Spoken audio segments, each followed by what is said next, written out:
बिस्मिल्लाहिर्रहमानिर्रहीम। अस्सलाम वालेकुम व्यूअर्स, कैसे हैं आप सब लोग जी। तो आज हम बना रहे हैं बीफ स्टेक्स। तो ये मेरी अपनी रेसिपी है और बहुत ही ज़बरदस्त बनते हैं। बिलीव मी, किसी भी रेस्टोरेंट से ज़्यादा अच्छे बीफ स्टेक्स बनेंगे।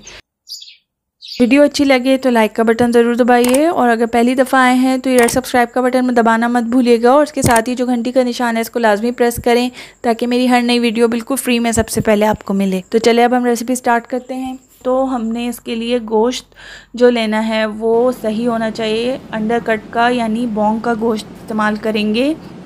2 इंच मोटाई के साथ उसको आप काट लीजिए, स्लाइसेस कर लें उसके। किसी भी प्लास्टिक बैग में इसको डाल के इसको बेलन से या किसी भी वज़नी चीज़ से आप हल्के हाथ से आहिस्ता आहिस्ता कूट लीजिए। तो उससे इसके रेशे अंदर से टूटना शुरू हो जाएंगे और ये थोड़ा चखने की वजह से ये फैल भी जाएगा, तो थोड़ी बड़ी शेप में आ जाएगा।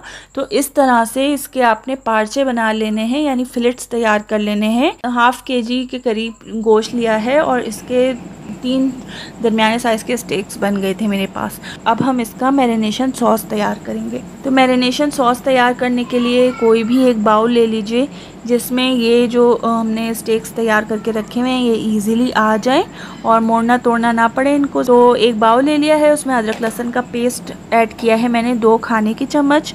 लाल मिर्च पाउडर ऐड की है ½ टीस्पून यानी आधा चाय का चम्मच। नमक डाला है आधा चाय का चम्मच। ये दोनों चीज़ें आप हस्बे जायका डाल लीजिए अगर आप ज़्यादा स्पाइसी पसंद करते हैं।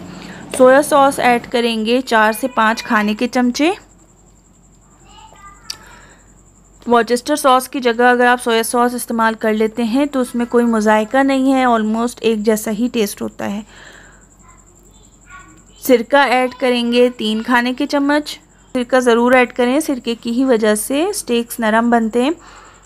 ये HP सॉस है, अगर आपके पास ये है और आप ख़रीद सकते हैं इजीली तो आप यही इस्तेमाल करें, और अगर ये नहीं है तो इसकी जगह आप इमली का पेस्ट इस्तेमाल कर सकते हैं। ये हम डालेंगे कोई 4 से 5 खाने के चम्मच। इसका ही असल टेस्ट होता है स्टेक्स में। अगर आप ये स्किप कर देते हैं तो स्टेक्स बन तो जाएंगे लेकिन उनमें वो बात नहीं आएगी, रेस्टोरेंट वाली बात नहीं आएगी। तो इसको बिल्कुल मिस मत कीजिएगा। मैंने आपको अल्टरनेट बता दिया, अगर ये आपके पास नहीं है तो आप फिर इमली का पेस्ट इस्तेमाल कर लें।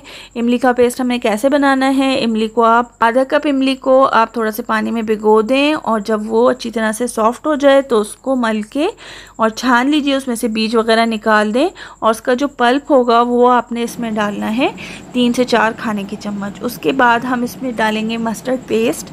मस्टर्ड पेस्ट भी हम डालेंगे 1 खाने का चम्मच। इसको अच्छे से मिक्स कर लें। सारी चीज़ें मैरिनेशन के लिए ज़रूरी है कि सारी चीज़ें पहले जो है आप किसी बाउल में डाल के और उसमें इसका एक सॉस बना लीजिए ताकि हर चीज़ अच्छी तरीके से मिक्स हो जाए। अगर आप डायरेक्टली गोश्त पर ही ये चीज़ें अप्लाई करेंगे तो इस बात की कोई गारंटी नहीं है कि वो अच्छी तरीके से पूरी जो है गोश्त के पीसेस पर लग जाएगी। और सबसे आखिर में हम डाल रहे हैं मोस्ट इम्पॉर्टेंट चीज़, बेकिंग सोडा।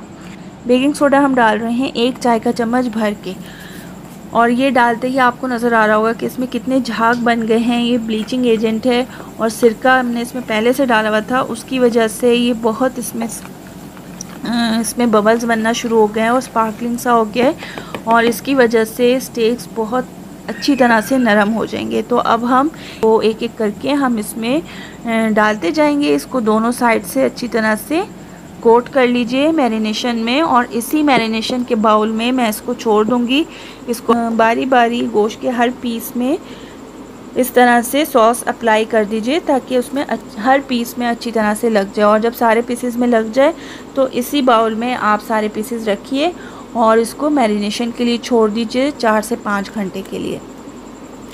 जितनी ज़्यादा देर तक आप इसको मैरिनेट करके रखेंगे उतने ही नरम और जूसी स्टेक्स बनेंगे, और जितना कम टाइम पीरियड के लिए रखेंगे तो स्टेक्स जब आप फ्राई कर रहे होंगे तो आपको उतनी ही मुश्किल होगी। तो बेहतर ये है कि आप पहले से आपका माइंड बना हुआ हो कि हमें स्टेक्स बनाने हैं, तो आप उसके लिए ये बना के और उसको फ्रिज में मैरिनेशन के लिए छोड़ सकते हैं। 2-3 दिन के लिए भी छोड़ सकते हैं, बिल्कुल भी ख़राब नहीं होते, कोई मसला नहीं होता, बल्कि और ज़्यादा जूसी बनते हैं। तो ये देखें, मैंने ओवरनाइट इसको छोड़ा है पूरे 24 घंटे के लिए, और इतना भी इसमें जो हमने सॉस बनाया था वो अच्छी तरह गोश्त में एब्जॉर्ब हो गया अंदर तक।